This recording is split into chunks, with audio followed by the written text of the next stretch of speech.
Bueno, pues nada, continuamos con nuestra serie de vídeos sobre Git y hoy vamos a hablar sobre etiquetas y ramas.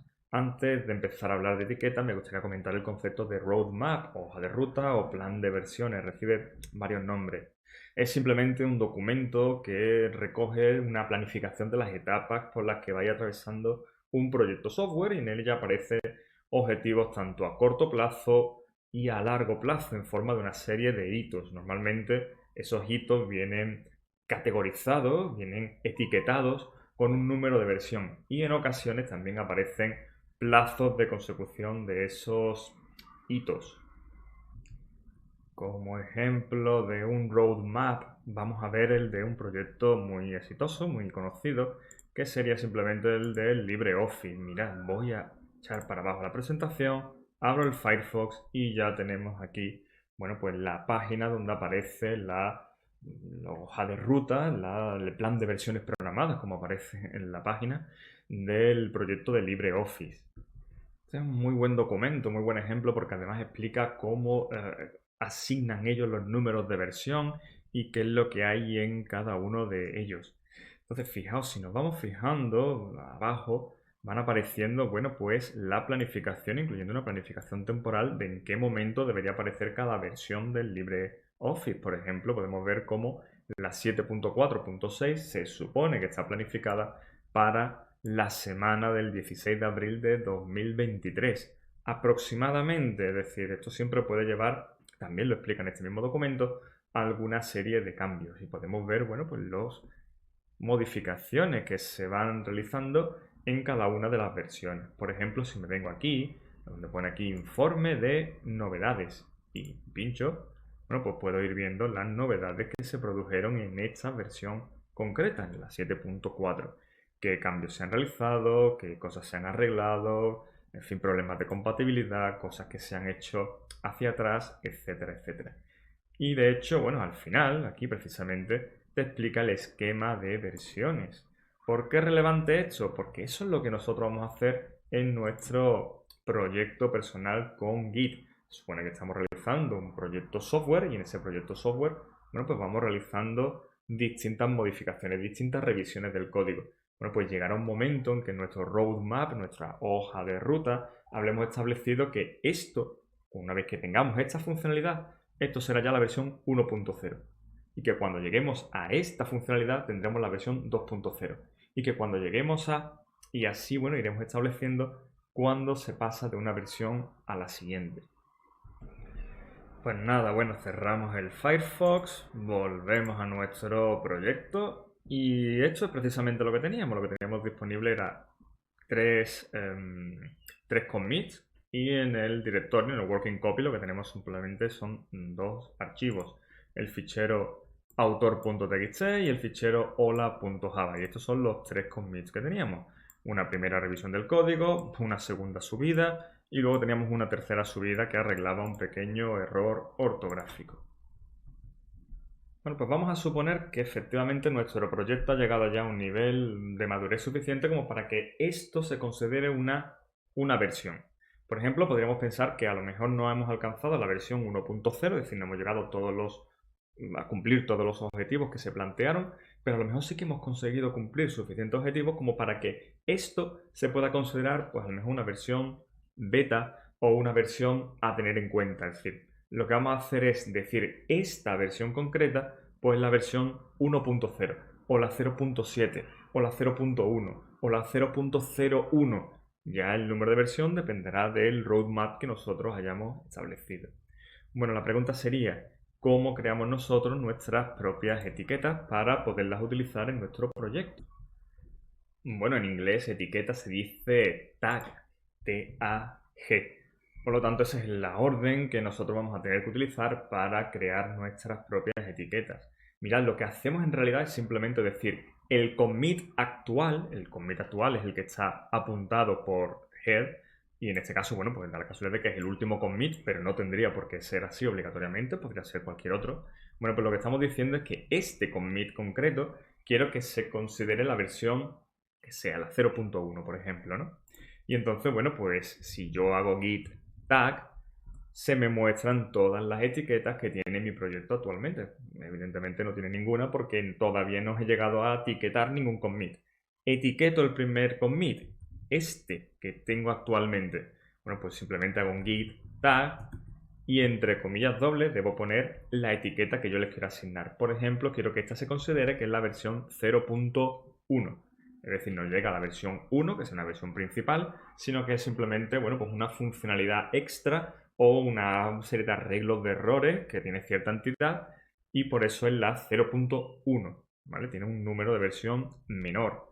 Cuando yo hago esto, en principio parece que no ha ocurrido nada, pero fijaos, si yo hago un git tag, ahora sí que me aparece que hay una etiqueta que es la 0.1. Si yo repito ahora esta misma orden, veo como efectivamente pues sigo manteniendo los mismos commits, evidentemente, yo eso no lo he tocado. Lo único que pasa es que el último commit aparece marcado con la etiqueta 0.1, que es precisamente lo que yo quería. Borro la pantalla y lo que vamos a hacer es vamos a seguir añadiéndole algo a nuestro proyecto para que tenga, bueno, pues un poquito de alguna cosilla extra, ¿no? Mirad, voy a utilizar FeatherPad y se supone que, por ejemplo, vamos a crear una nueva clase que se llame producto. Bueno, pues nada, aquí lo tendría y empiezo a escribir la clase, ¿no? Bueno, digo, pues mira, esto será public class producto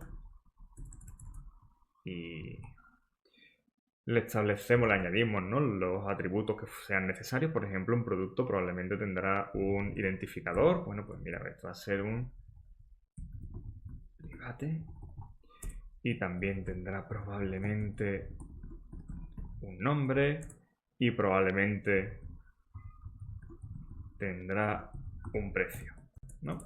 Y bueno, a partir de aquí, bueno, pues nosotros iríamos haciendo las cosas que fueran necesarias. Por ejemplo, podríamos crear un constructor y diría, pues mira, el constructor va a ser producto y esto tiene que recibir un ID, un nombre y un precio. Y entonces, pues nada, simplemente lo que vamos a hacer es, vamos a asignar, estoy dando tabulador, ¿no? Sí. Bueno, pues va a decir que dis.id es igual al id, dis.nombre es igual al nombre que se recibe como parámetro, dis.precio es igual al precio que se recibe como parámetro. Y con eso tendríamos el constructor no debe devolver nada, con lo cual aquí no habría problemas. Y lo que voy a hacer también es, voy a sobreescribir el método toString. Y lo que quiero es que, por ejemplo, que lo que devuelva sea, nada, simplemente el producto, que aquí incluya el ID. Quiero que se le añade esto. Ahora simplemente que aparezca el nombre del producto.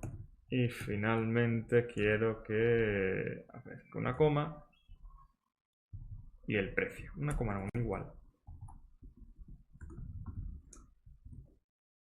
Vale. Bueno, pues supongamos que este fuera nuestra nueva clase de nuestro proyecto, ¿no? Simplemente una clase producto, espero no haberme equivocado. Y ahora veremos si esto chilla o no.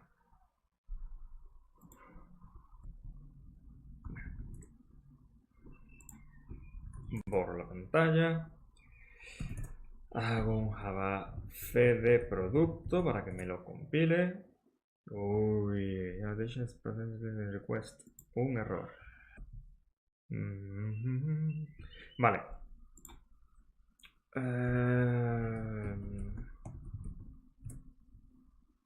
Vale. Bueno, mirad, en el constructor aquí he puesto producto en vez de producto. Bueno, pues nada, lo guardo, le digo que sí. Hago java c producto.java. Y ahora sí. Bueno, pues estupendo. Borro la pantalla. Mira, hago un ls para que se vea que ya está aquí el producto.class. Bueno, pues supongamos que con esto yo quiero hacer una nueva revisión, quiero hacer un commit. Pues nada, lo que haríamos sería un git. Bueno, Primero podríamos hacer un git status-s para ver que efectivamente hay dos archivos nuevos de los cuales no tenemos constancia. Por cierto, aquí aparece que hola.java también fue modificado.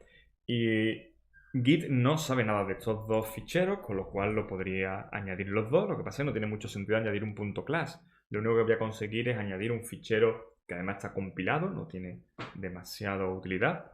Y lo único que va a hacer es, bueno, añadir un fichero binario a mi repositorio, que lo que va a hacer es que se va a ir incrementando el tamaño. Para mí no tiene mucho sentido, pero bueno, si queremos incluirlo, lo podremos incluir. Pero bueno, yo solamente voy a incluir el hola.java y el producto.java.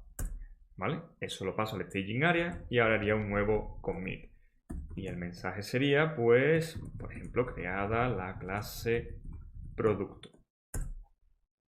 Dos ficheros han sido cambiados, 18 añadidos, 18 líneas insertadas y una ha sido eliminada.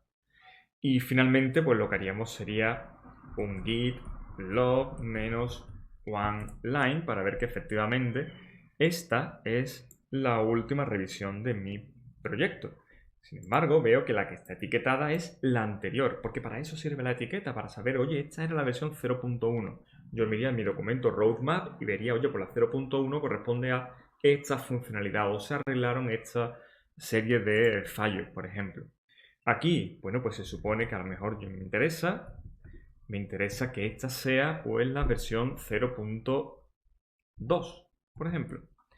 Simplemente lo etiqueto y ahora cuando hago un git log menos one line ya veo cómo efectivamente esta aparece etiquetada como versión 0.2 y de esta manera yo voy añadiendo versiones, yo voy llevando el control de cuando se pasa de la versión 0.1 a los 0.2 y cuando se pasa a la 0.3 o a la 0.4 o a la que a mí me dé la gana.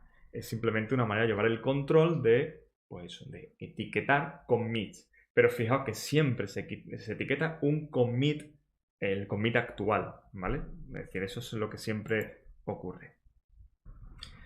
Bueno, pues hasta aquí borro la pantalla y hasta aquí sería todo el tema relacionado con etiquetas. Voy a hacer una transición rápida y quizá esto se convierta en un vídeo muy cortito. En cualquier caso, hasta ahora.